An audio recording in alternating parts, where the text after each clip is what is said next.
Bueno, entonces siguiendo acá, con uno de los últimos estudios que estoy haciendo acá de Estados Unidos, y vamos hacia, continuando la serie de la carta a los Efesios, vamos en el estudio número 10. Recuérdense ustedes que esta carta a los Efesios tiene como capítulo 6.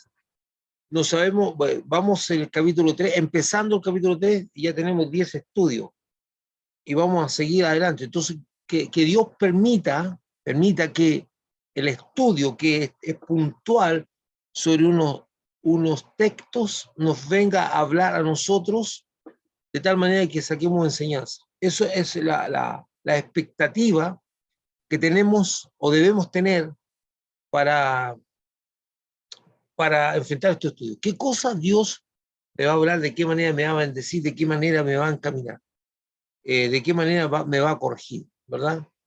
Entonces, en Efesios, capítulo 3, versículo 1 al 6, dice así: por esta causa, yo, Pablo, prisionero de Cristo Jesús por vosotros, los gentiles, si es que habéis oído de la administración de la gracia de Dios que me fue dada para con vosotros, que por revelación me fue declarado el misterio, como antes lo había escrito brevemente, leyendo, lo cual podéis entender cuál sea mi conocimiento en el misterio de Cristo.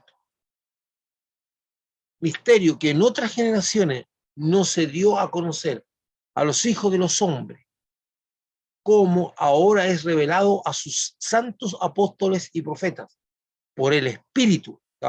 Espíritu con mayúsculas, se refiere al Espíritu Santo. Que los gentiles son coherederos y miembros del mismo cuerpo y copartícipes de la promesa en Cristo Jesús por medio del Evangelio.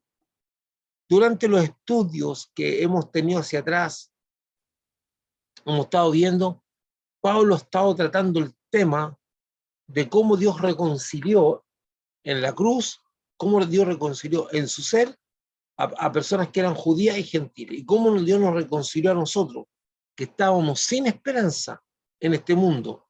Y cuando hablamos sin esperanza, que nuestra vida no tenía un sentido claro, sino que vivíamos esclavos del pecado, pero no solamente del pecado, sino de la manifestación de la idolatría y sin Dios.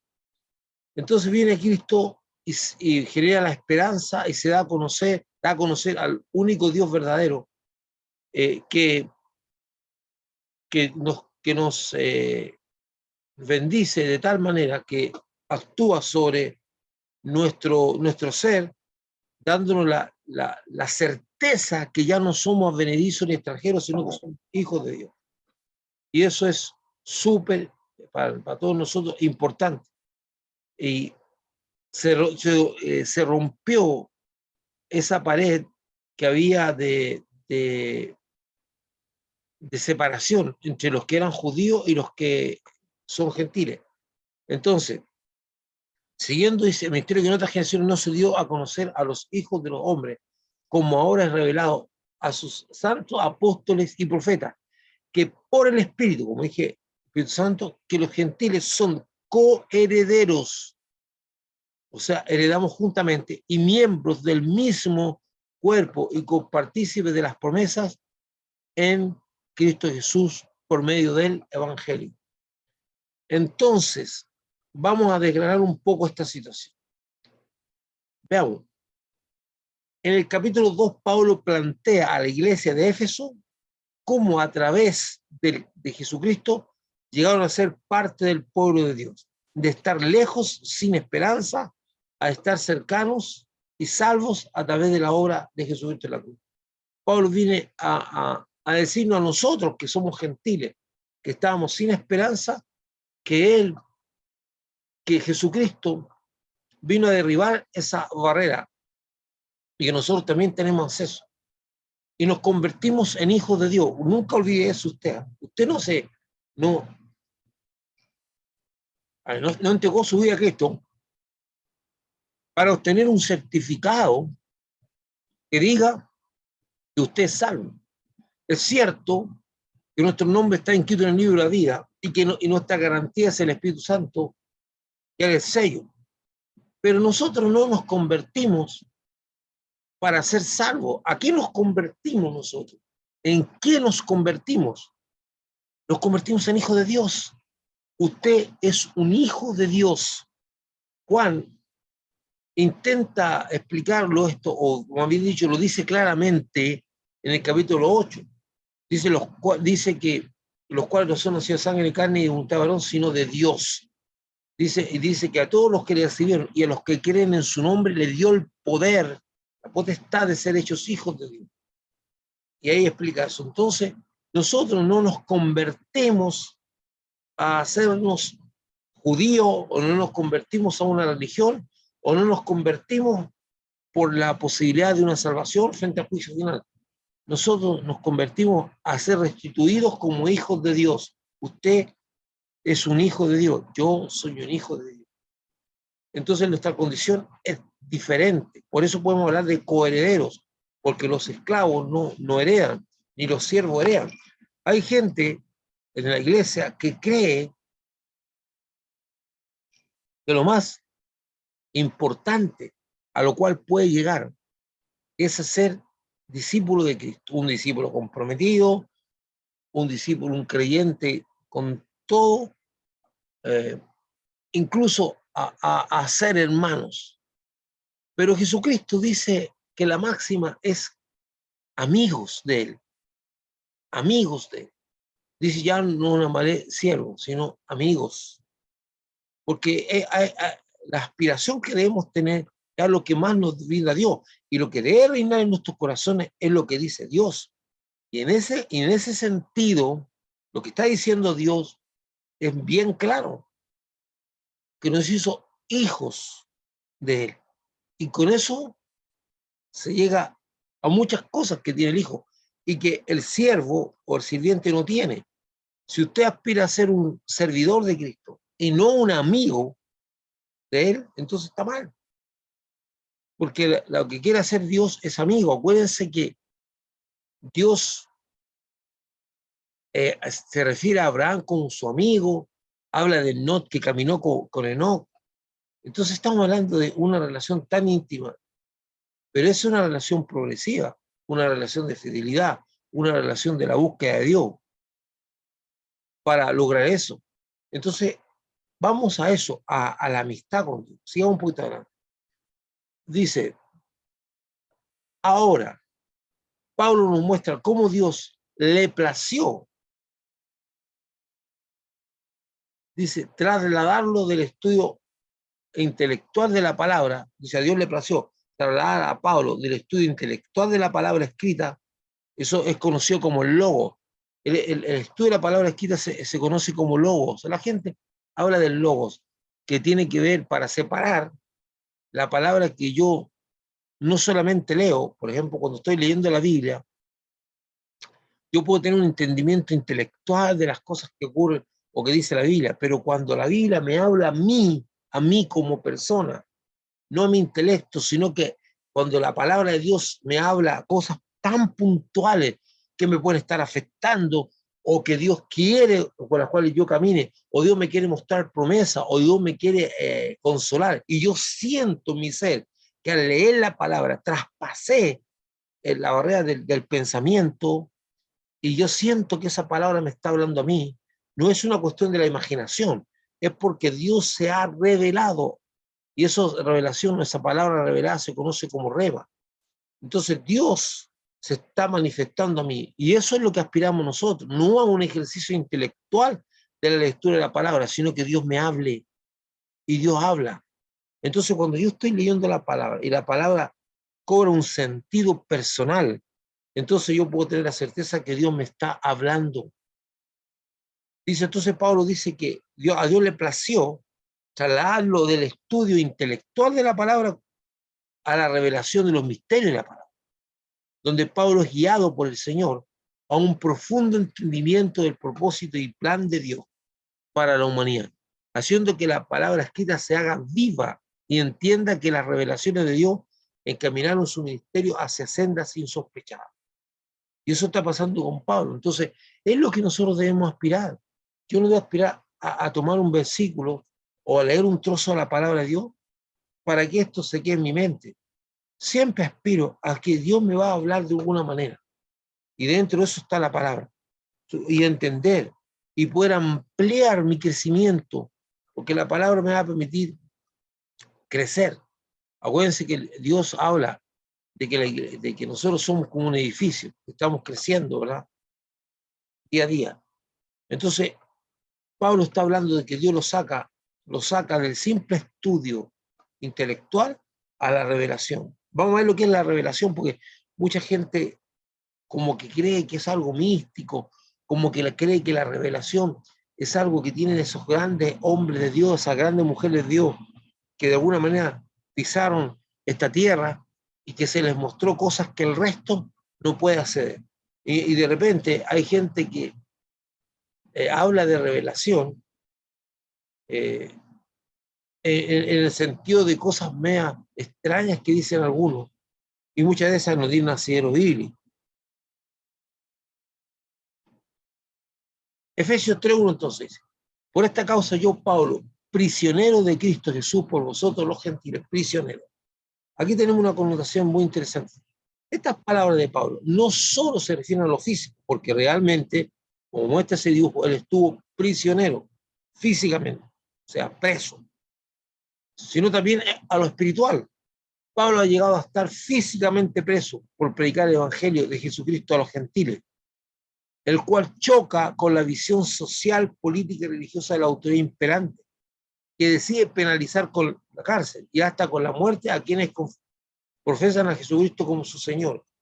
Súper importante, porque cuando usted, sus creencias o sus principios, que es lo que está pasando actualmente, empiezan a chocar con, con el relato imperante, con la visión, con la visión filosófica imperante, con la visión ideológica imperante, entonces usted se expone a ser resistido y más aún al choque.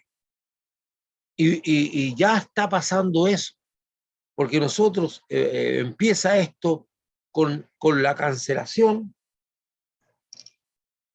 empieza esto con la persecución, y ahora la persecución ha tomado ribetes psicológicos, porque antes la persecución simplemente se limitaba al desprecio y se limitaba, porque la gran parte de la sociedad romana, o una parte realmente, porque el Evangelio también tocó la sociedad romana, sentía desprecio por los cristianos, un desprecio muy grande por la creencia, por creer que ellos creían en este ser que supuestamente para ellos había resucitado y que habían contaminado todo el reino con esas creencias.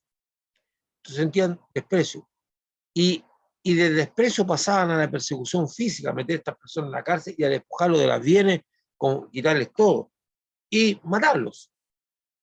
Y lo cual hacían los césares o los reyes romanos, haciendo espectáculo incluso hasta los circos, y la gente pagaba con su muerte. Pero ahora la persecución tiene ribetes de querer cancelarte, ridiculizarte, exponerte a través de las redes sociales, a través de los medios de comunicación, para que tú sientas tal vergüenza que no quieras seguir adelante. Entonces, esta persecución ahora se realiza a partir de lo psicológico y que, por supuesto, como en la época de los romanos, va a acabar también lo físico, porque es imposible. Entonces, ¿qué pasa con las personas que no logran doblegarse, que no logran ser silenciadas y que siguen proclamando las verdades de Dios a pesar de lo que le llaman el bullying, la persecución? Ahora está de moda esto que le llaman funa, que hay personas que no la resisten, se sienten avergonzados, no pueden resistir que le hagan este tipo de escándalo en sus trabajos, y se doblegan y se quedan callados y no resisten. Bueno, para aquellos cristianos que no les importe nada de eso, no se preocupen de eso, aun cuando le estén haciendo esa cosa, ya la cosa va a pasar al segundo nivel, que es la persecución física y la penalización, o sea, meter en la cárcel a todos aquellos que practican las creencias del Señor. Y eso es lo que podemos enfrentar nosotros también ahora. De hecho, ya se está enfrentando en algunos casos, ¿verdad? Porque nosotros nos oponemos a ciertas cosas que son contrarias a la palabra de Dios y que no vamos a practicar, aunque nos obliguen, ¿verdad? Y vamos más adelante. Entonces, también el texto tiene una connotación espiritual, donde Pablo está prisionero a la voluntad del Señor, no de una manera negativa, sino por una carga puesta por el Señor Jesucristo para llevar el Evangelio a los gentiles. O sea, no puedo dejar de predicar, dice Pablo, no puedo dejar de cumplir mi ministerio. Y eso es como estar preso a la voluntad de Dios, pero en una forma negativa, porque su visión de vida no cambia, está sujeta a ella, a la carga que puso Dios por los gentiles. Entonces, él está prisionero de Jesucristo o en Jesucristo, a la voluntad de Jesucristo, no está prisionero físicamente a la voluntad de los hombres, o sea, por causa de Jesucristo, y está prisionero. Y es lo que pasa con nosotros, hermano. Cuando nosotros, bueno, todo aquel que ha conocido el Evangelio, ha gustado de la palabra de Dios, ha gustado de la adoración a Dios, y realmente ha sido tocado por Dios, es imposible que olvide eso. Y aunque intente apartarse, como una sombra, lo va a perseguir ese conocimiento que tiene, porque va a convertirse, aunque no lo quiera, en un hijo apartado, pero va a seguir siendo el objetivo de Dios. Entonces, para Dios, ese tipo de personas son como el hijo pródigo, donde el padre espera que en cualquier momento vuelvan a la casa de donde salieron, porque el conocimiento que tú tienes de Dios ahora, el conocimiento que tienes de la palabra revelada, te va a seguir toda la vida, no te lo va a poder sacar nunca. Nunca más tú vas a poder decir, yo no conozco esto, eso te sigue. Y en cierto modo te conviertes en prisionero también de Cristo. Nadie que ha gustado de las cosas de Dios después puede dedicarse a andar en el mundo tan libremente. A lo mejor puede que su conciencia se apague o logre, pero constantemente va a haber elementos recordatorios que le van a hacer mirar que de la casa de donde salió. Entonces, Pablo dice que está prisionero. Nosotros todos estamos prisioneros de esta verdad, que es prisionero en el sentido positivo, ¿verdad? Que estamos tomados y no nos podemos desligar más de esto. Nos va a acompañar toda la vida. Que es algo importante. O sea, este conocimiento nos va a acompañar toda la vida. Nunca olvide esto. Usted no va a poder nunca sacarse el conocimiento de Dios de encima. Y eso puede ser tormentoso para algunos, porque hay personas que quieren apartarse del Evangelio. Quieren decir, bueno, yo me voy a dedicar a ignorar todas las cosas de Dios. Sin embargo, no pueden, porque el conocimiento de la palabra de Dios los sigue por donde quiera que estén. Y no van a poder hacerlo nunca.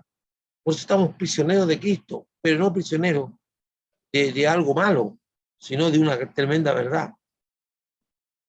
Vamos adelante, dice. Vamos al versículo 2 de Efesios. Dice, si es que habéis oído de la administración de la gracia de Dios que me fue dada para con vosotros. Voy a leer de nuevo, dice, si es que habéis oído de la administración, no dice ministración, dice administración de la gracia de Dios que me fue dada para con vosotros.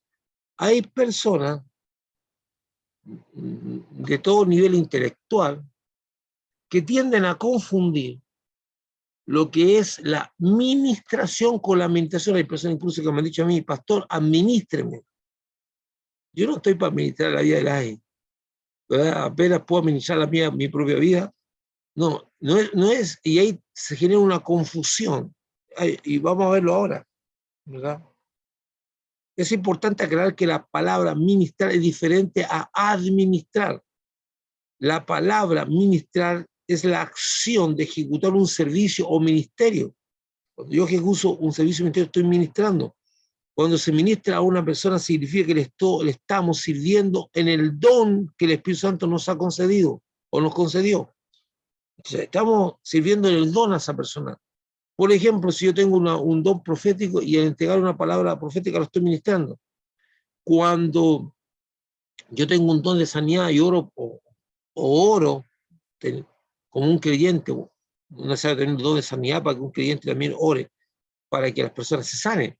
Pero si yo oro, le estoy ministrando un servicio a esa persona espiritual, estoy usando un dones que Dios me ha dado, o cuando yo le enseño, o cualquier actividad espiritual que yo haga en pro de una persona, es una ministración, le estoy ministrando.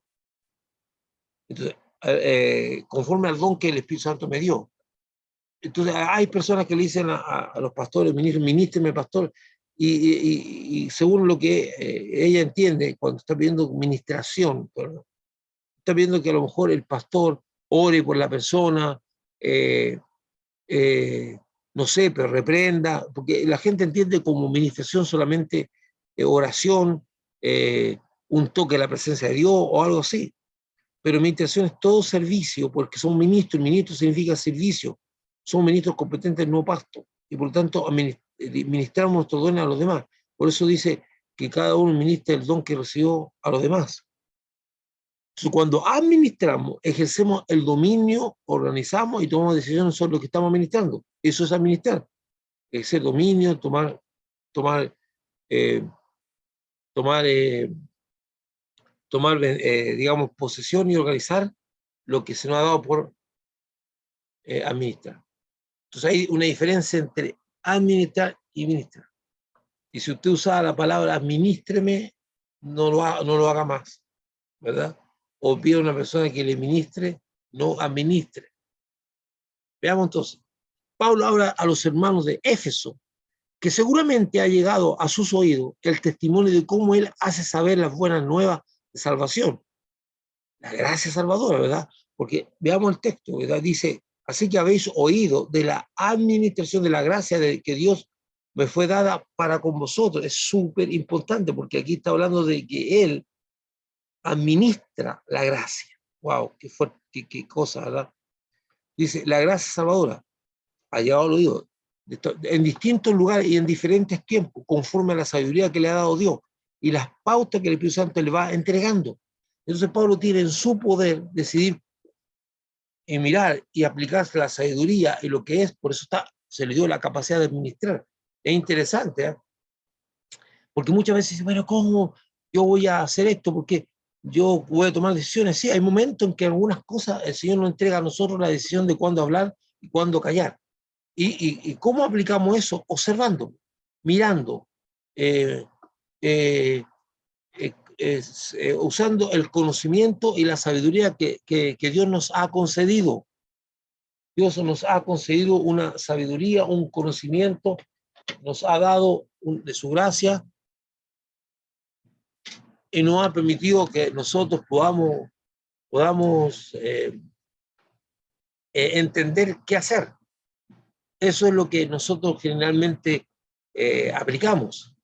Entonces, de repente dice, no, pero que yo soy guiado por Dios y todo me lo tiene que decir Dios. No, hay cosas que Dios no me lo va a decir, porque ya me dio las capacidades para que yo tome decisiones. Entonces, ¿qué es lo que hace Pablo? Decide en qué momento va a hablar y en qué lugar va a hacerlo, conforme a la sabiduría que Dios le dio y a las pautas que le ha dado el Espíritu Santo. Hay momentos que el Espíritu Santo le dice, tú no hables aquí. Y de repente Pablo toma decisiones porque está administrando. Por eso el Señor dice que somos, dice, así que habéis oído de la administración de la gracia de Dios que me fue dada para con vosotros. A Él se le dio esa administración de la gracia de Dios para los gentiles, para decidir en qué momento hablar, en qué lugar hablar, cómo moverse, conforme a la sabiduría de Dios que Dios le ha dado. Entonces Pablo está hablando de eso a los hermanos. Hay muchas veces que usted tiene que aplicar la sabiduría para tomar decisiones, ya sea en su vida o en el ministerio. Entonces, pero yo soy guiado por el Espíritu Santo, ¿verdad? Usted es guiado por el Espíritu Santo. El Espíritu Santo le da las pautas que usted tiene que cumplir, las cosas que usted tiene que hacer para llevar a cabo su administración. Incluso dice la Biblia algo más complicado. Dice que somos administradores de los misterios de Dios. Wow.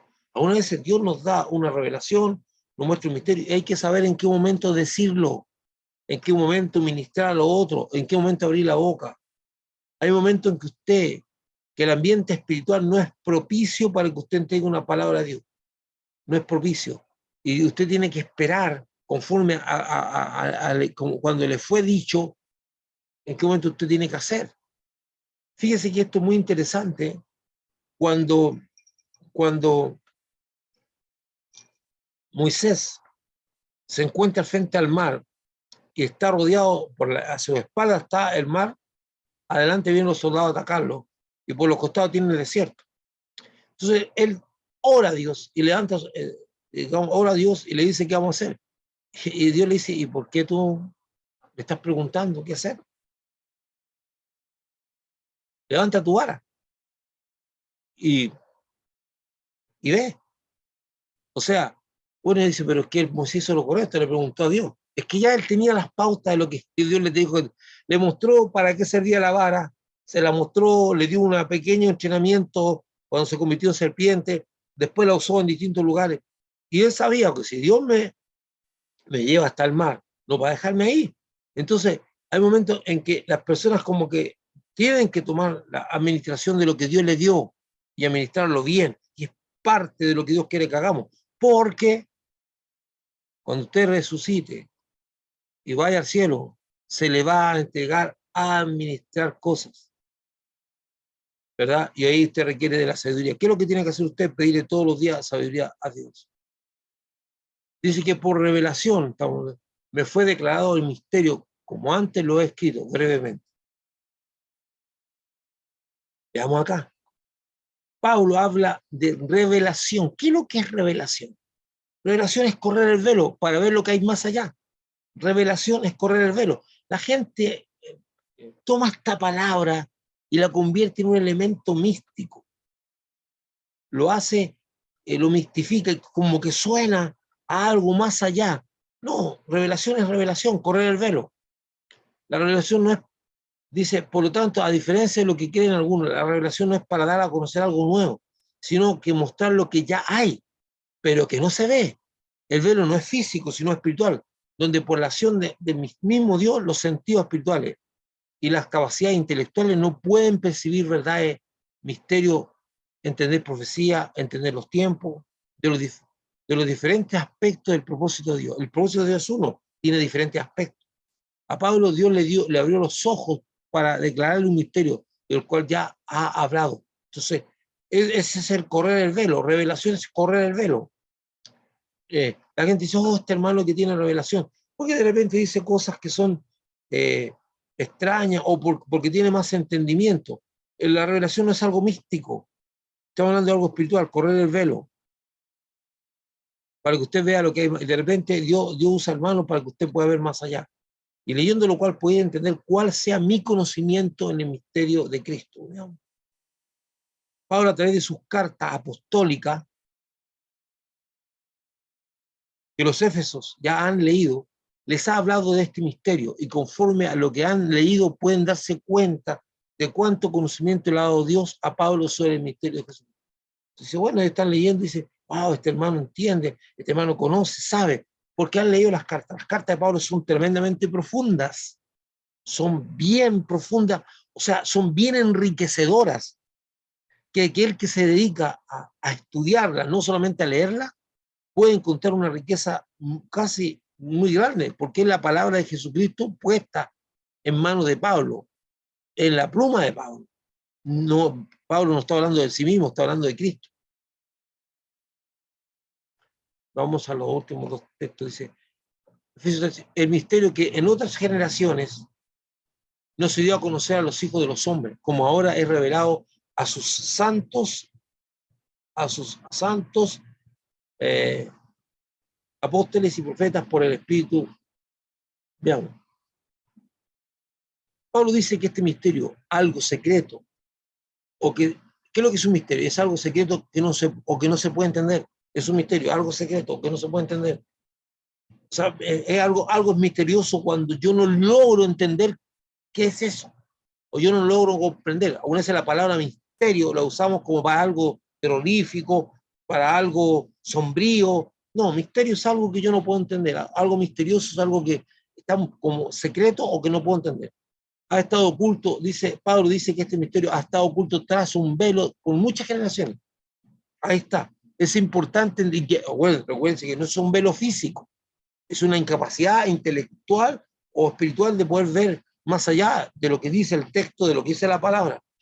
Es importante entender que dice que este misterio estaba oculto y no se dio a conocer a los hijos de los hombres. Porque por eso me dice, misterio que en otras generaciones no se dio a conocer a los hijos de los hombres. ¿Cómo a los hijos de los hombres? ¿Cómo es eso? Es porque está hablando de generaciones, de personas, de seres humanos, está hablando de seres humanos. Al parecer, otros hijos de Dios, los que no pertenecen a los hijos, los que pertenecen a los hijos celestiales, a lo mejor podrían haber sabido de este misterio. Lo más probable es que sí, que todos los ángeles, querubines, serafines ya conocían de este misterio. Jesucristo estableció apóstoles y dio continuidad, estableció apóstoles que no existían y le dio continuidad a los profetas, que ya eran conocidos en el Antiguo Testamento. Una vez ascendido el Señor Jesucristo, él mismo anuncia que empieza el señorío terrenal del Espíritu Santo. Acuérdense que dice, no os dejaré huérfano. Si alguno de ustedes que me está escuchando se siente huérfano, no tiene por qué sentirse huérfano. El Espíritu Santo está con él y tiene que aprender a darle cabida al Espíritu Santo en su vida. Algunas veces somos tan independientes y no acudimos a este amigo que nos dejó el Señor, quien es el compañero de todo creyente y quien reveló a los apóstoles y profetas el misterio oculto de las otras, a las otras generaciones de los hijos de los hombres. Está oculto a esa otra generación. Entonces Jesucristo estableció profetas, apóstoles y profetas, pero el misterio profético tenía una continuidad.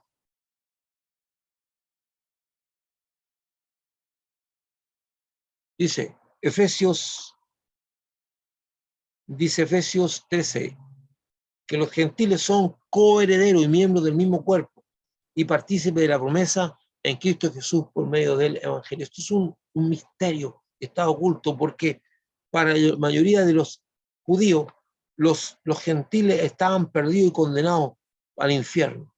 Solamente ellos tenían cabida en esto. Y de repente Dios irrumpe con este misterio, que ha sido un problema para los judíos. ¿Cómo van a aceptar eso? Ahora Pablo nos dice explícitamente cuál es el misterio oculto de las generaciones anteriores, que para los judíos israelitas realmente, a todos los israelitas, era algo imposible aceptar por su visión que eran de los gentiles. A esta gente idólatra, esta gente asesina, esta gente corrupta, esta gente que socialmente tenía costumbres aberrantes, sexuales, de comida, gula y todas esas cosas que la Biblia condenaba. Mentira, engaño, asesinato. Todas esas cosas practicaban con una facilidad enorme esa gente, corruptos.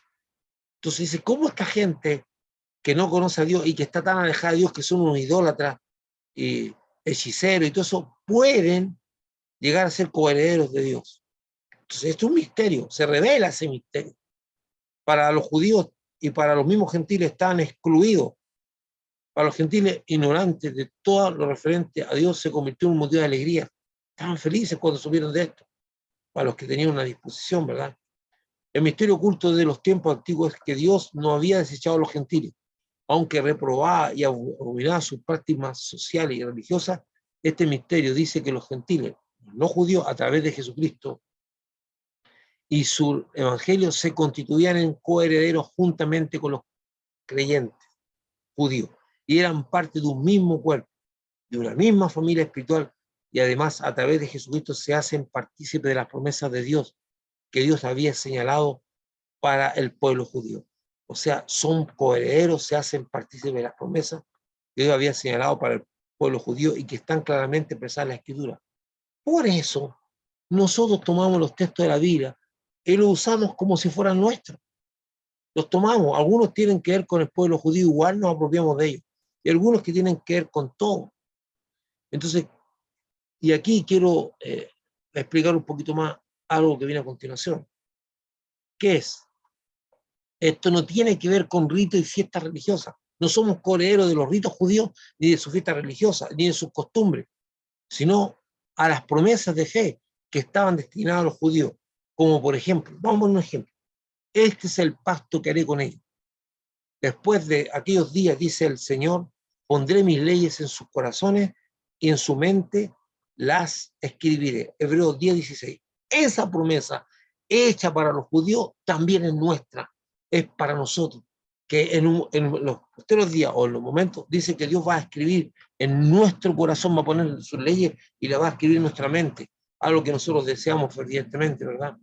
Entonces, eso tiene que estar muy claro. Somos partícipes, usted es parte. Entonces, cuando usted toma la palabra de Dios, usted no está siendo coheredero de ritos o de fiestas religiosas o días de fiesta, no. Hay algunos que quieren imitar toda la liturgia israelita para como sentirse más cerca de Dios o como que son más partícipes de eso. Eso no es así. No hemos heredado la liturgia, hemos heredado la palabra poderosa de Dios, como por ejemplo este texto que he puesto aquí, de Hebreos 16, que nosotros también tenemos la aspiración de que Dios va a poner en nuestro corazón sus leyes y las va a escribir en nuestra mente. O sea, van a estar ahí presentes, porque nosotros somos incapaces muchas veces de llevar la palabra de Dios adelante. Entonces va a estar ahí haciendo la obra de Dios. Este es el versículo, estos son los 6 versículos que vamos a ver hoy día. Y espero en el Señor que usted haya sido bendecido.